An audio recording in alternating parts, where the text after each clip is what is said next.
Ethan was moving his stall across the street when he saw an elderly figure by the end of the road.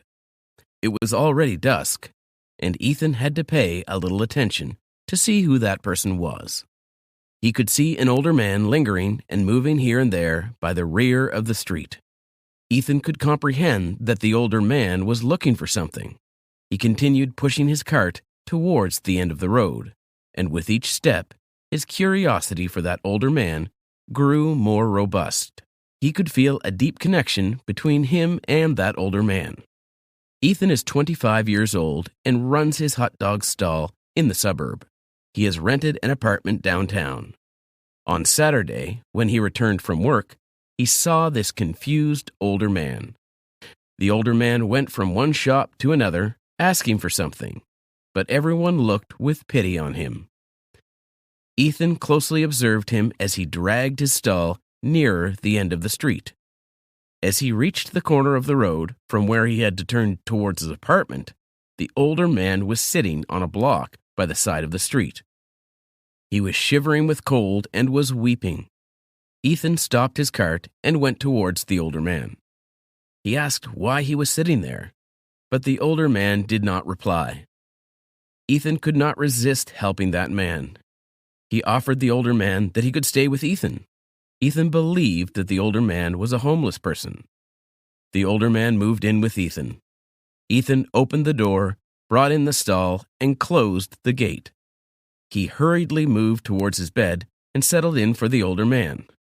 For the next 5 minutes, the older man rested on Ethan's bed with a blanket over him, and Ethan was preparing dinner for them. After eating dinner, the older man relaxed and asked Ethan why he took in, as no one was kind enough to heed what he was saying. Ethan told him that he should feel safe and at home at this place. Ethan said to him, "I was sick of living alone. I don't have any family, and I see my father who left me early, so I found a family in you. That is why I brought you in." Ethan said he could tell him frankly if he had any issues. This is how Ethan and the older man, Jacobs, found each other for good. Initially, Ethan thought that Jacob had some memory issues and he could not remember anything. As the days passed, Jacobs could recollect some of his memories. He told Ethan that he had a loving son who had a business. These moments of recollection were rare to Jacobs because his memory was not stable, which barred Ethan from believing in his words. So he did not ever plan to look for Jacob's son. Every day, Ethan would rise earlier than usual to help Jacobs out of bed. They both would have breakfast together. Ethan instructed Jacobs not to go out, as he might get lost, and Jacobs was so fully content at Ethan's small apartment that he could never think to go out and get lost again. Ethan would return home earlier, and they both spent memorable times together. They played carom board at night and relished coffees. With such love and care, Jacobs was slowly recovering, but could not remember his home address. One night, he told Ethan his son's name was Lucas. Ethan never really thought about Jacobs having a family, and he always consoled him with kind words so he could easily pass through the traumatic phase of memories. Back at Jacob's place, his son Lucas was searching for him madly. He was an established businessman who loved his father dearly.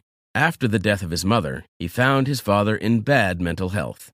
Despite treatments, medicines, and counseling, Jacobs could not recover fully. Almost 6 months had passed since Jacobs left home and never returned. But Lucas did not give up looking for him. After 6 months of looking for his father independently and relying on resources, he sought help from the local police. Lucas could not concentrate on anything. Loving memories with his father and mother kept him overwhelmed all the time. 2 years ago, his mother died in a car accident, and he also lost his father. He prayed a lot and often cried alone because his home used to be a happy place. His parents raised him from scratch to become one of the most successful people in town. Lucas was restless at home. The same feeling of losing something sometimes overwhelmed Jacobs. One fine morning, when Ethan was leaving for his work, Jacobs came toward him and said, "I feel as if my son is coming to take me back to my home. Will you come with me?" This question surprised Ethan as he never believed that Jacobs had a son. Moreover, he could not accept that Jacobs would move out and he would have to live alone yet again. Ethan did not allow his emotions to disturb his charming mood of Jacobs, and assured him that whatever will happen for something good, and moved his cart out of the apartment to go to work. He said farewell to Jacobs and moved on. In the evening, when he came back, he saw his gate open, sending a chill down his spine. The thought of losing Jacobs captured him. He rushed into his apartment and found a policeman, another young guy slightly older than him, and Jacobs on the couch. On seeing Ethan, Jacobs rose and hugged him passionately. "See, I told you my son is coming, and now that he has come, you are going with us." Jacobs insisted and pleaded at the same time. He sat down, and the story revealed how Jacobs left his home. Lucas began narrating how happily they lived when her mother passed away in a car accident. His tone was harrowing. He was describing the past felt painful to Lucas. He said, "All I ever had was my parents, but my mother passed away, and my father could not bear that pain. He slowly developed memory issues, and after a year of my mother's death, he also disappeared." Lucas said he looked for him everywhere but could not find him, and at least with the help of the police, "I am here."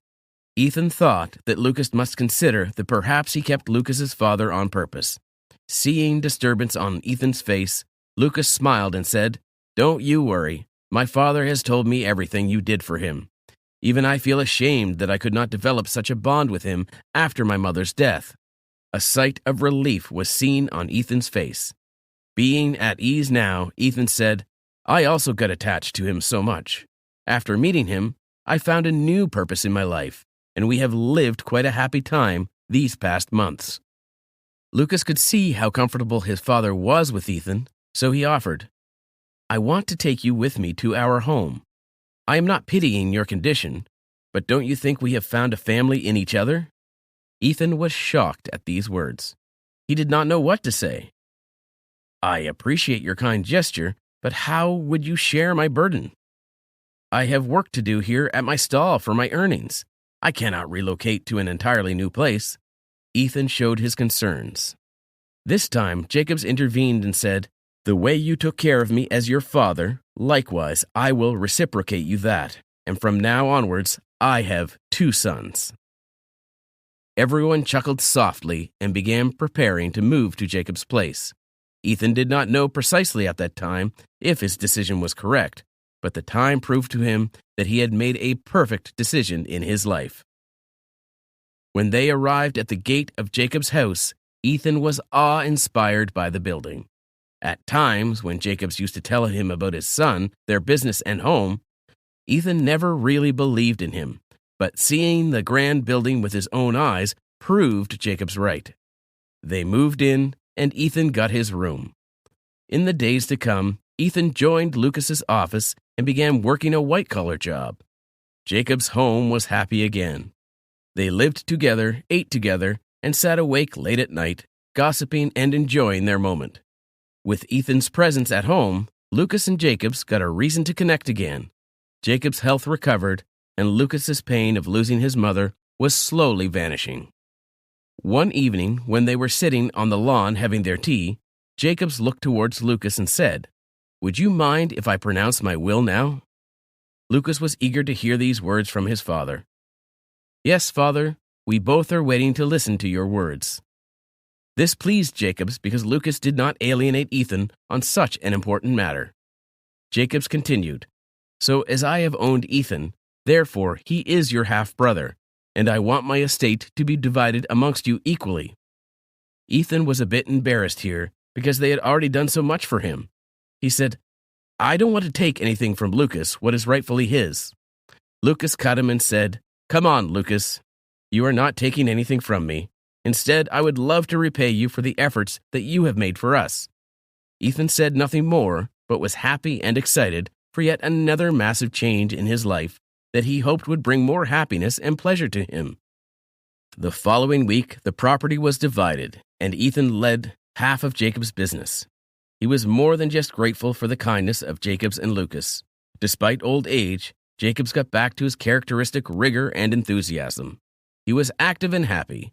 They would go to Jacob's wife's grave at the cemetery every Sunday and spend the rest of the holiday together.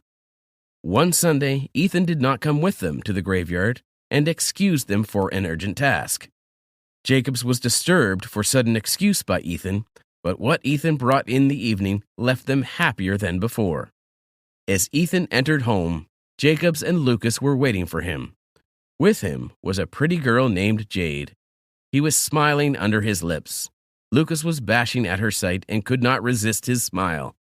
Jacobs was perplexed and said, "Will anyone dare to explain this?" Then Ethan introduced Jade as her would-be sister-in-law. With this introduction, Lucas laughed wholeheartedly. Ethan told Jacobs how Lucas and Jade fell in love with each other 3 years ago, but delayed their marriage because of the sudden death of Lucas's mother. Ethan continued, "I believe this is the perfect time for them to get married." Jacobs approved it, and the four of them spent the evening together. Lucas's marriage was fixed in a month, and he got happily married. They went on a honeymoon trip while Ethan took care of Jacobs at home and managed the business. This is how a 25-year-old guy in rags found his riches because of his good intentions and unconditional love. The family prospered, and Lucas and Ethan developed a bond more robust than the blood bond.